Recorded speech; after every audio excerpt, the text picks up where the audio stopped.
नमस्कार दोस्तों। अनअकैडमी हमारे महाराष्ट्र के बच्चों के लिए लेके आया है अनअकैडमी का सब्सक्रिप्शन, जहां आप आकर अच्छे से पढ़ सकते हैं, अपने बोर्ड के एग्ज़ाम की तैयारी कर सकते हैं।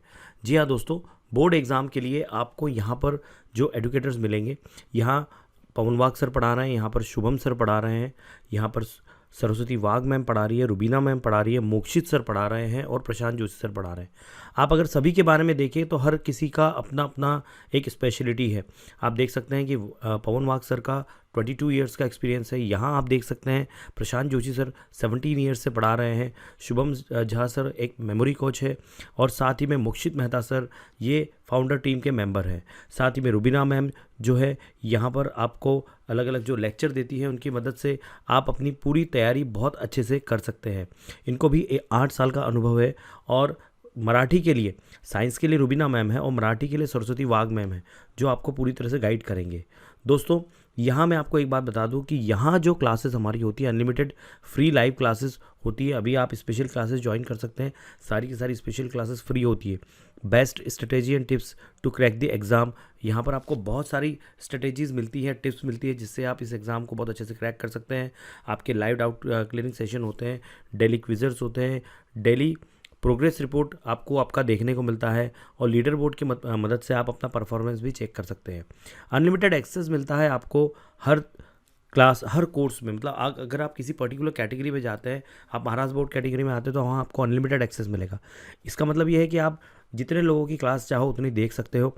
साथ ही में लाइव क्लासेस जो होती है महाराष्ट्र के टॉप एडुकेटर्स से आप पढ़ सकते हो। प्रीवियस ईयर्स के क्वेश्चंस आपको बहुत अच्छे से तैयार करवाए जाते हैं, डाउट क्लियरिंग सेशन आपके लिए होते हैं और बहुत बढ़िया बैचेस आपके लिए फ्रेम की जाती है। प्रैक्टिस यहाँ पर टैब आपके लिए अवेलेबल है, रिवीजन किया जाता है, क्रैश कोर्सेज आपके लिए आ रहे हैं और सभी लैंग्वेज आपको पढ़ाई जाती है। आपको जो लैंग्वेज में प्रॉब्लम आती है वो आगे आप पढ़ सकते हैं। ठीक है, यहाँ आप खुद देख सकते हैं कि आप कहाँ पर है, कितना पीछे है, कितना आगे है, और नोट्स और स्टडी मटेरियल सब कुछ आपको PDF के फॉर्म में मिल जाता है। दोस्तों अगर आप नए हैं और अगर आप सब्सक्रिप्शन लेना चाहते हैं तो आप PW जो कोड है इसको यूज़ कर सकते हैं। इसकी मदद से आपको 10% का डिस्काउंट भी मिल जाएगा। अगर आप देखें तो सिर्फ 250 रुपये, सिर्फ 250 रुपीज़ में पर सब्जेक्ट का आपको सब्सक्रिप्शन मिल रहा है और इससे सस्ता कुछ भी नहीं हो सकता। तो दोस्तों आप सब्सक्रिप्शन लीजिए और अपनी पढ़ाई शुरू कीजिए, और यही राइट टाइम है अपनी पढ़ाई शुरू करने का। ऑल दी बेस्ट, आइए पढ़िए, लेट्स क्रैक इट। नमस्कार विद्यार्थी मित्रांनो, पवन वाघ अकॅडमी या YouTube चॅनलमध्ये मी राठोड सर आपलं स्वागत करत आहे। विद्यार्थी मित्रांनो, आज आपण मराठी व्याकरण या भागातील आज आपल्याला एक जो भाग आहे अलंकार, तो अलंकार आपल्याला काय करायचा आहे, अभ्यासायचा आहे। तर विद्यार्थी मित्रांनो, यापूर्वी आपण व्याकरणाचे अनेक भाग अभ्यासला। आपलं मराठीचं इयत्ता 10वीचं संपूर्ण अभ्यासक्रम आपल्या YouTube चॅनलवर अवेलेबल आहे, उपलब्ध आहे। जर आपण बघितला नसाल तर पाहून घ्या। त्याचबरोबर व्याकरणामध्ये रसग्रहण, उपयोजित लेखन आणि त्याचबरोबर व्याकरणाचे सर्व भाग आपण आपल्या YouTube चॅनलवर उपलब्ध करून दिलेले आहेत। जर आपण पाहिला नसाल तर पाहून घ्या। संधी शिकलात, शब्दसिद्धी शिकलात, त्यानंतर समास, हे वेगवेगळे जे आपल्या व्याकरणामधला भाग आहे जो आपल्या परीक्षेसाठी विचारला जाणार आहे, तो सर्व आपण काय केलेला आहे, अभ्यासलेला आहे। आज आपल्याला या व्याकरणामधला जो भाग आहे अलंकार, तो अलंकार आज आपल्याला शिकायचा आहे। मग अलंकार म्हणजे काय, अलंकाराची व्याख्या काय, तर भाषेचे सौंदर्य वाढवण्यासाठी वापरलेल्या तंत्राला भाषेचे अलंकार म्हणतात। आता अलंकार आपण बघितलं तर सोनं, हिरे, मोती हे अलंकार, पण ते कोणाचे, तो अलंकार वेगळा। ज्याच्याने ज्या अलंकारात जी अलंकार आपण परिधान केल्यानंतर ज्याच्याने सौंदर्य प्राप्त होतो, तो अलंकार। तसंच मराठी व्याकरणामध्ये सुद्धा काय दिलेलं आहे की आपण शब्दाला 2 भागामध्ये विभागलेले आहे। जसे अलंकाराचे 2 प्रकार आहेत, तसेच मग ते दोन्ही प्रकार आपण भाषेमध्ये सौंदर्य निर्माण व्हावं भाषेचे सौंदर्य वाढवण्यासाठी, भाषेचे सौंदर्य जसं आपण एखादी अलंकार अंगावर परिधान केल्यानंतर आपलं सौंदर्य वाढतं, तसंच भाषेचं सौंदर्य वाढवण्यासाठी आपण काय केलेलं आहे, अलंकाराला तंत्रज्ञानामध्ये वापरलेलं आहे. आणि आपण तंत्राला, जे वापरलेलं तंत्र आहे त्या वापरलेल्या तंत्राला आपण भाषेचं अलंकार म्हणत असतो. आता अलंकाराचे सामान्यतः जर बघितले तर भाषेच्या अलंकाराचे दोन प्रकार पडतात. दोन प्रकार भाषेच्या अलंकाराचे आपल्याला आढळून येतात. आपल्या पाठ्यपुस्तकामध्ये आपण दोन प्रकार शिकतोय. त्यातलं पहिला प्रकार जो दिलेला आहे शब्दालंकार. आता शब्दालंकारामध्ये परत उपप्रकार आहेत. जसं अलंकाराचे दोन प्रकार आहेत, एक शब्दालंकार, दुसरं अर्थालंकार. पहिला आहे शब्दालंकार आणि दुसरं अर्थालंकार. हे दोन प्रकार आपल्याला अलंकाराच्या मध्ये पाहाव्यास मिळते. आता हे दोन्ही प्रकारामध्ये विशेष म्हणजे काय दिलेलं आहे, पहिला जो प्रकार आहे शब्द अलंकार. आता या शब्द अलंकारामध्ये शब्दालंकाराचे तीन प्रकार पडतात. शब्दालंकाराचे तीन प्रकार आहेत आणि अर्थालंकाराचे सुद्धा प्रकार आहेत, ते आपण शिकणारच आहोत. आपल्याला आजच्या या व्हिडिओमध्ये शब्दालंकार म्हणजे काय आणि त्याचे प्रकार कोणकोणते आहेत हे सर्व प्रकार आपण शिकणार आहोत. यामध्ये शब्दालंकाराचे तीन प्रकार पडतात. त्याला पहिलं अनुप्रास. अनुप्रास हा शब्दालंकाराचा प्रकार आहे. त्यानंतर यमक. आता अनुप्रास म्हणजे काय, यमक म्हणजे काय आणि श्लेष अलंकार म्हणजे काय, हे तीनही पत्र आपण, हे तिन्ही अलंकार, अलंकाराचे प्रकार, हे तीनही शब्दालंकार, शब्दालंकाराचे हे तिन्ही प्रकार आपण काय करणार आहोत, आपल्या या आजच्या व्हिडिओच्या माध्यमातून आपण शिकणार आहोत. तर विद्यार्थी मित्रांनो, हा व्हिडिओ शेवटपर्यंत पाहायला विसरू नका, जेणेकरून तुम्हाला शब्दालंकार हे एकदम सोप्या आणि साध्या पद्धतीनं आपल्याला समजण्यासाठी उपयोगाला पडणार आहे. म्हणून हा व्हिडिओ शेवटपर्यंत पहा. आणि आपण पहिला प्रकार जो आहे शब्दालंकार, शब्दालंकाराचा जो पहिला प्रकार आहे अनुप्रास. अनुप्रास अलंकार म्हणजे काय ते आपण पाहूया. पहा विद्यार्थी मित्रांनो, आपण शब्दालंकाराचा जर पहिला प्रकार बघितला तर त्याचं नाव आहे अनुप्रास. आता अनुप्रास, अनुप्रास जो अलंकाराचा प्रकार आहे, अनुप्रासामध्ये काय दिलेलं आहे की कवितेच्या चरणात एकाच अक्षराची पुनरावृत्ती होते. म्हणजे आपल्याला एखादी जी कविता दिली त्या कवितेचे जे चरण आहेत, मग त्या चरणामध्ये जे अक्षर आहेत त्या अक्षराची पुनरावृत्ती म्हणजे रिपिटेशन, ते शब्द परत परत परत त्यातील त्या शब्दातील नादामुळे जेव्हा सौंदर्य प्राप्त होते तेव्हा अनुप्रास हा अलंकार होतो. बघा, जेव्हा कवितेच्या चरणामध्ये अक्षराची जेव्हा पुनरावृत्ती होते आणि मग त्यामुळे जो नाद तयार होतो, अक्षराची जी पुनरावृत्ती होऊन त्या तयार होणाऱ्या नादामुळं जो सौंदर्य प्राप्त होतो, मग या सौंदर्य प्राप्त होण्याच्या प्रक्रियेला म्हणजेच त्या सौंदर्य प्राप्त होतो तेव्हा अनुप्रास हा अलंकार होतो. आता शब्दाची पुनरावृत्ती याचे उदाहरण जर बघितले आपण तर पहिलं उदाहरण आहे बघा, बालिश बहु बायकात बडबडला. बालिश बहु बायकांत बडबडला म्हणजे या ठिकाणी बघा, इथं बा आहे, इथं ब, इथं ब, इथं ब, इथं ब, म्हणजे एकाच अक्षराची इथे या ठिकाणी काय झालेली आहे, पुनरावृत्ती झालेली आहे. एकाच अक्षराची पुनरावृत्ती होणे म्हणजे याला आपण अनुप्रास अलंकार म्हणतो. मग यामध्ये आपण उदाहरण बघितलं, बालिश बहु बायकात बडबडला. त्यानंतर दुसरं उदाहरण बघितलं आपण, गडद निळे जलद भरूनी आले. बघा, गडद निळे जलद भरूनी आले, शीतल तनू सकल चरण अनिल कन निघाले. बघा या वाक्यामध्ये सुद्धा, या कवितेच्या चरणामध्ये किती अक्षरांची पुनरावृत्ती झालेली आहे. मग या पुनरावृत्ती झालेल्या शब्दाला आपण काय म्हणतो? अनुप्रास अलंकार असं आपण म्हणत असतो. जर अजून उदाहरण आपल्याला पाहिजे असेल तर काय म्हणतील? आज गोकुळात रंग खेळतो हरी, आज गोकुळात रंग खेळतो हरी, राधिके जरा जपून जा तुझ्या घरी. बघा या शब्दामध्ये सुद्धा अक्षराची पुनरावृत्ती झालेली आहे. काय झालेले आहे की आज गोकुळात रंग खेळतो हरी, राधिके जरा जपून जा तुझ्या घरी. म्हणजे या चरणामध्ये अक्षरांची आपल्याला पुनरावृत्ती झालेली आढळून येते. त्यानंतर दुसरं उदाहरण जर बघितलं, देवी दीनदयाळ दूर द्रुत दास, दुःख दूर दवडी शांतीच मजले. हे सुद्धा उदाहरण जर बघितलं तर या शब्दामध्ये, या चरणामध्ये सुद्धा आपल्याला अक्षराची पुनरावृत्ती झालेली आढळून येते.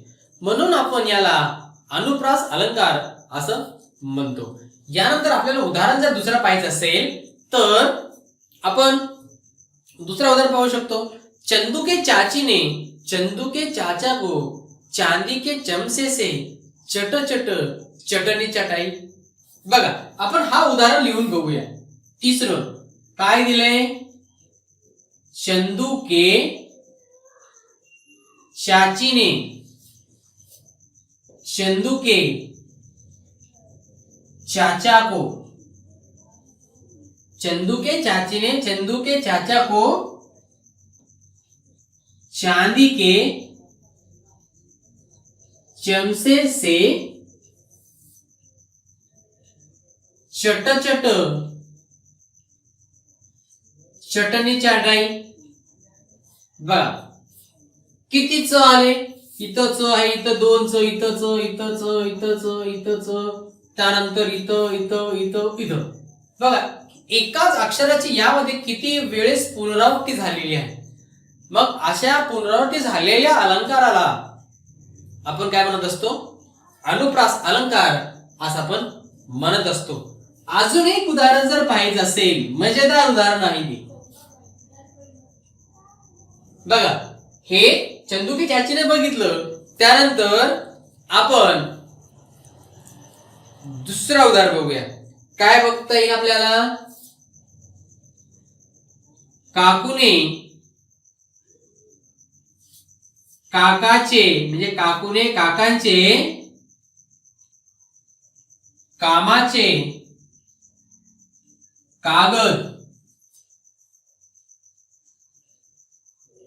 कपाटातून काढून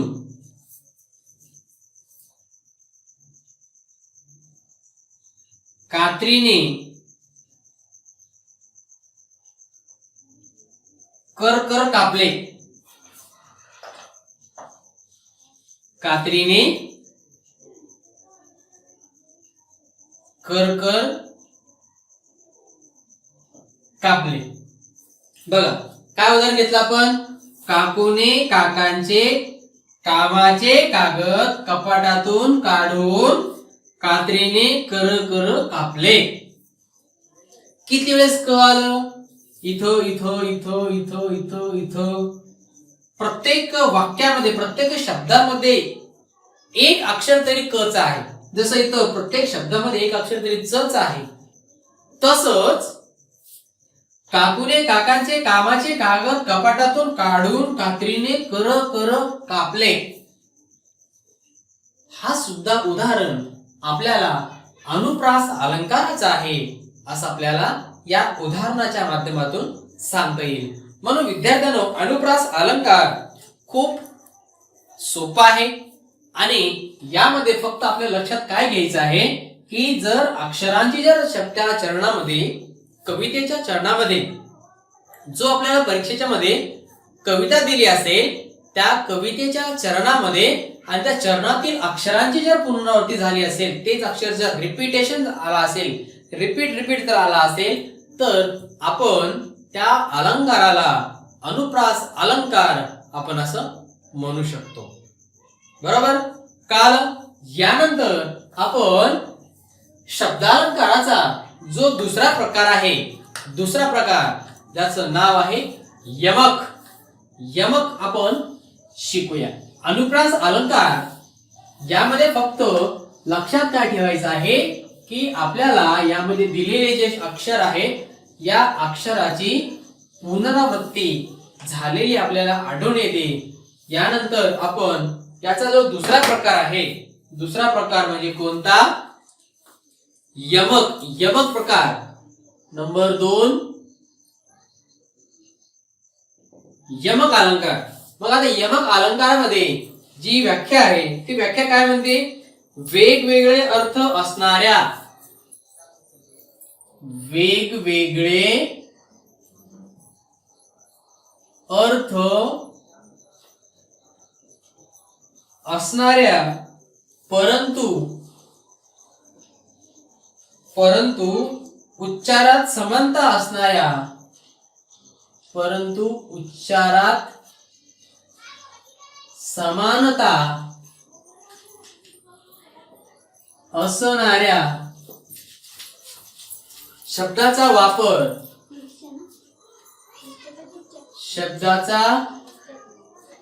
वापर चरणात ठराविक, बघा व्याख्या कशी दिलेली, ठराविक ठिकाणी केल्यामुळे,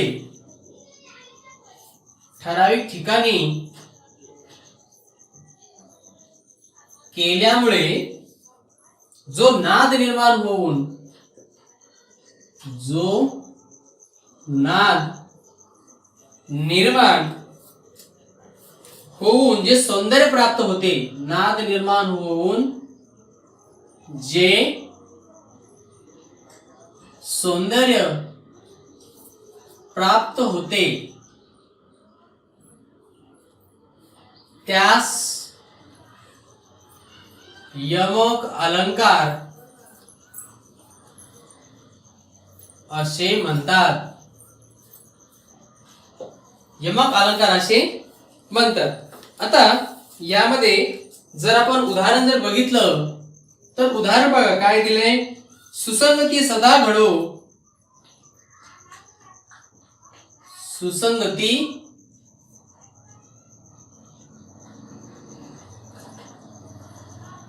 सदा घडो, सुजन वाक्य कानी पडो, सुजन वाक्य कानी पडो. कलंक मतीचा झडो, कलंक मतीचा झडो, विषय सर्वथा नावडो, विषय सर्वथा नावडो. बघा विद्यार्थी मित्रांनो, यामध्ये आपल्याला जो दुसरा प्रकार दिलेला आहे शब्दालंकाराचा दुसरा प्रकार, ज्याचं नाव आहे यमक अलंकार. पहिला आपण अनुप्रास अलंकार शिकला. अनुप्रासामध्ये शब्दांची पुनरावृत्ती होती आपण शिकलो. यामध्ये जो यमक अलंकार आहे या यमक मध्ये काय दिले? वेगवेगळे अर्थ असणाऱ्या, परंतु अर्थ वेगवेगळे असू शकतात पण त्याचं उच्चार हे सारखं असू शकतं. उच्चारात समानता असणाऱ्या शब्दाचा वापर चरणात ठराविक ठिकाणी केल्यामुळे जो नाद निर्माण होतो, जे नाद निर्माण होऊन जे त्या वाक्याला सौंदर्य प्राप्त होतं त्यास आपण यमक असं अलंकार होतो. आपण इंग्रजी त्याला रायमिंग म्हणतो, रायमिंग्स. त्या कवितेच्या चरणाच्या शेवटी शेवटी ते शब्द सारखेच असतात, आपण त्याला रायमिंग म्हणतो. तसंच आपण याला मराठीच्या व्याकरणामध्ये आपण याला यमक म्हणत असतो. मग यमक मध्ये बघा उदाहरण पहिलं बघितलं, सुसंगती सदा घडो, सुजन वाक्य कानी पडो, कलंक मतीचा झडो, विषय सर्वथा नावडो. बघा घडो झडो आहे यमक. या वाक्यामध्ये आपल्याला यमक दिसतोय. समोर बघा, पडो नावडो, यामध्ये सुद्धा आपल्याला यमकाची जुळवणी झालेली आढळते. जरीही या वाक्यामध्ये अर्थ वेगळा असेल, सुसंगती सदा घडो सुजन वाक्य कानी पडो, म्हणजे या ठिकाणी आपल्याला काय दिलेलं आहे, सुसंगती सदा घडो म्हणजे चांगल्या लोकांची संतांची संगत होईल, संतांची संगत घडो, सुजन वाक्य कानी पडो म्हणजे आपल्या कानावरती सुजन वाक्य म्हणजे चांगले सुविचार आपल्या कानावर पडो असं दिलेलं आहे. पण आपल्याला काय करायचं, या ठिकाणी अर्थ जरी वेगळा असेल तरी आपल्याला फक्त ज्या उच्चार करत असताना त्या शब्दामध्ये जर समानता येत असेल, आपण त्या समानतेला आपण काय म्हणत असतो, यमक अलंकार असं म्हणतो. आता यामध्ये बघा, या ठिकाणी घडो पडो आहे, झडो आहे, नावडो आहे, म्हणजे या ठिकाणी अलंकार हे आपल्याला कसं आढळतं, म्हणजे कसं ओळखता येतं, तर आपल्याला सरळ याच्यामध्ये कळतं की यमक अलंकार मध्ये शब्दाची आपल्याला त्याच्या उच्चारामध्ये समानता दिसून येते आणि त्या शब्दामध्ये जर समानता दिसली आणि त्या समानतेमुळे जे त्या वाक्याला जो सौंदर्य प्राप्त होतो त्याला आपण यमक अलंकार असं म्हणत असतो. आणि यामध्ये घडो, आपण जसं दुसरा उदाहरण बघूया. हा एक उदाहरण झालं. दुसरं उदाहरण जर बघितलं तर काय येईल, मना सज्जन भक्ती पंथेची जावे, भक्ती पंथेची जावे तरी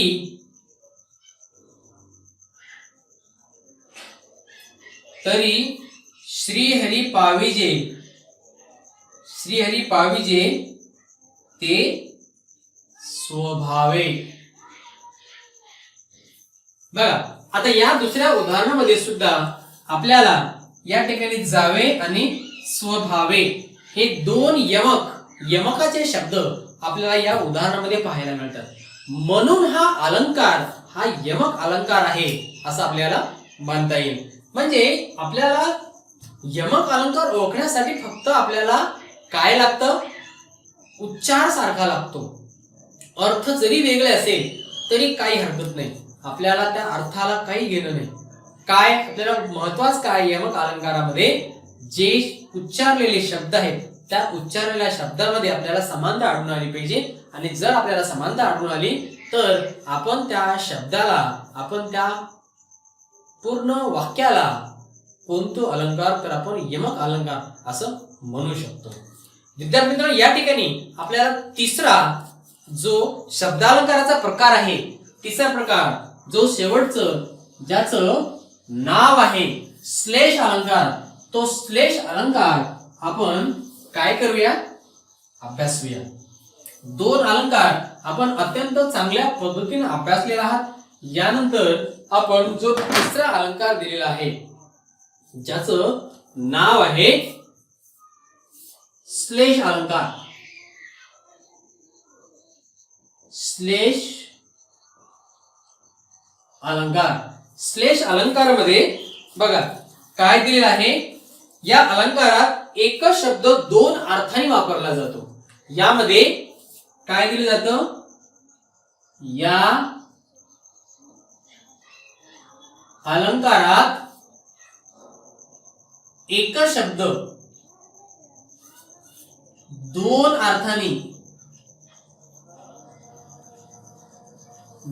अर्थांनी वापरला जातो. एक शब्द, जो एक शब्द आहे आपण त्याला दोन अर्थांनी वापरतो, म्हणून हा श्लेष अलंकार आहे. मग याचं उदाहरण जर बघितलं आपण, उदाहरण काय तिथं, हे मेघा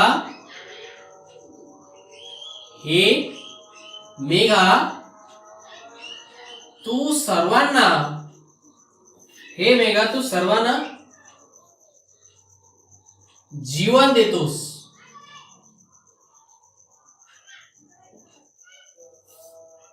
दुसरं उदाहरण बघूया,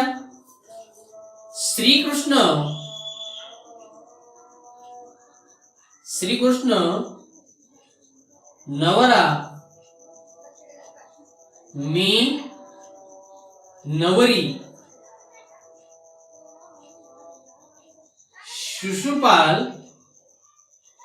शिशुपाल नवरा मी नवरी. बघा आता हे दोन उदाहरण जर बघितले तर आपल्याला एकच शब्द दोन अर्थाने दिलेला आहे. आता या ठिकाणी हे मेघा तू सर्वांना जीवन देतोस. बघा जीवन हा जो शब्द आहे याचे दोन अर्थ आपल्याला पाहायला मिळतात. जीवन म्हणजे आयुष्य आणि जीवन म्हणजे पाणी. एकच शब्द दोन अर्थांनी. हे मेघा तू सर्वांना जीवन देतोस. हे मेघा म्हणजे आपण ढगाला किंवा आकाशाला उद्देशून म्हणतो तू सर्वांना जीवन देतोस म्हणजे तू सर्वांना पाणी देतोस. आणि जीवन म्हणजे काय हो? जीवन म्हणजे आयुष्य. म्हणजे या ठिकाणी एकच शब्द आपल्याला दोन अर्थांनी वापरलेला आढळून येतो. म्हणून या श्लेष अलंकारामध्ये काय दिलेलं आहे की श्लेष अलंकारामध्ये महत्वाची गोष्ट कोणती तर एकच शब्द. एका शब्दाच्या जर दोन अर्थ आणि आपल्याला तो शब्द आपल्या समोर मांडण्यात आलेला असेल तर आपण त्या अलंकाराला श्लेष अलंकार म्हणू शकतो. दुसरं उदाहरण बघितलं श्रीकृष्ण नवरा मी नवरी शिशुपाल नवरा मी नवरी. बघा नवरी इथं नवरी आणि इथं नवरी. इथं नवरी आहे आणि इथं नवरी. नवरी म्हणजे शिशुपाल नवरा मी नवरी म्हणजे मी वधू नाही मी त्याच्यासोबत लग्न करू शकत नाही असं या ठिकाणी त्याचा अर्थ होतो. आपण जर तिसरं उदाहरण बघूया. तिसरं उदाहरण काय आहे? तिसऱ्या उदाहरणामध्ये कुस्करू नका. कुस्करू नका ही सुमने. कुस्करू नका ही सुमने जरी वास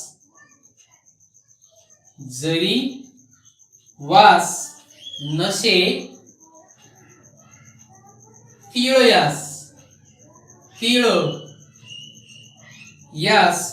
तरी तुम्हास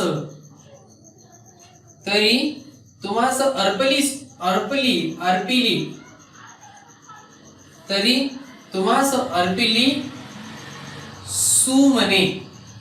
बघा आता या ठिकाणी सुमने आणि सुमने याचा दोन अर्थ दिले. सुमन बघा सुमन म्हणजे काय?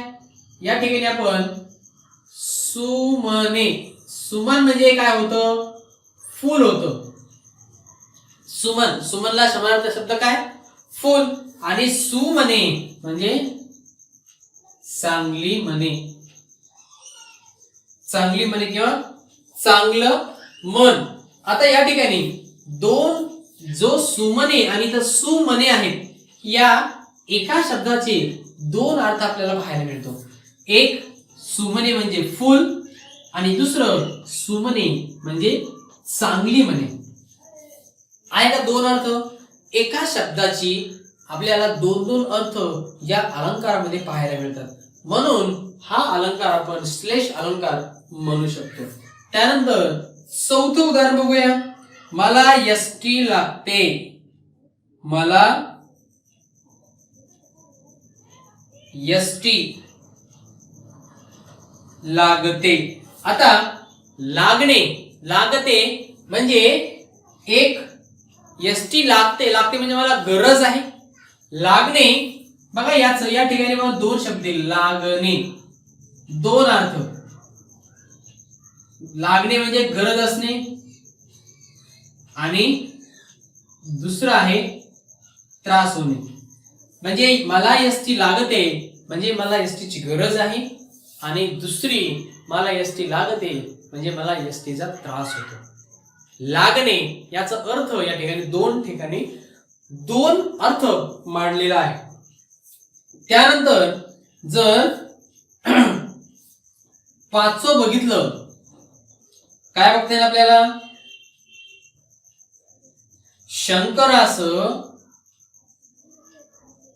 शंकरास पूजिले सुमनाने. शंकर म्हणजे महादेव. शंकरास पूजिले सुमनाने म्हणजे शंकराची जी पूजा आहे मी कशाने केली? सुमनाने. सुमनाने केली म्हणजे मी फुलाने केली आणि चांगल्या मनाने केली. सुमनाने. सुमनाने म्हणजे मी शंकराची पूजा ही फुलाने केली आणि चांगल्या मनाने केली. म्हणजे या ठिकाणी सुमन, सुमनाने याचा अर्थ, सुमनाचा जसं आपण या ठिकाणी दोन अर्थ बघितले तोच अर्थ या ठिकाणी मांडलेला आहे. फक्त वाक्य दुसरं आहे. काय दिलेलं आहे? शंकरास पूजले सुमनाने म्हणजे महादेवास पूजले. सुमनाने म्हणजे फुलाने पूजले आणि कशाने? चांगल्या मनाने पूजले. इथं बघितलं कुस्करू नका ही फुले. या फुलाला तुम्ही कुस्करू नका म्हणजे या फुलाला तुम्ही दाबू नका. जरी वास नसे तिळ त्यास, जरी त्या फुलाला वास नसला तरी त्या फुलाला तुम्ही कुस्करू नका किंवा त्याला दाबू नका.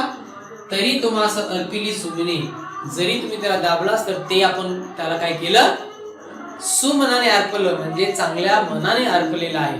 असं या ठिकाणी या उदाहरणावरून आपल्याला स्पष्ट होतं की शब्दालंकाराचे जो शेवटचा प्रकार आहे श्लेष अलंकार, या श्लेष अलंकारामध्ये जी व्याख्या दिली, हा अलंकारामध्ये एकच शब्द दोन अर्थांनी वापरला जातो म्हणून आपण त्याला काय म्हणतो?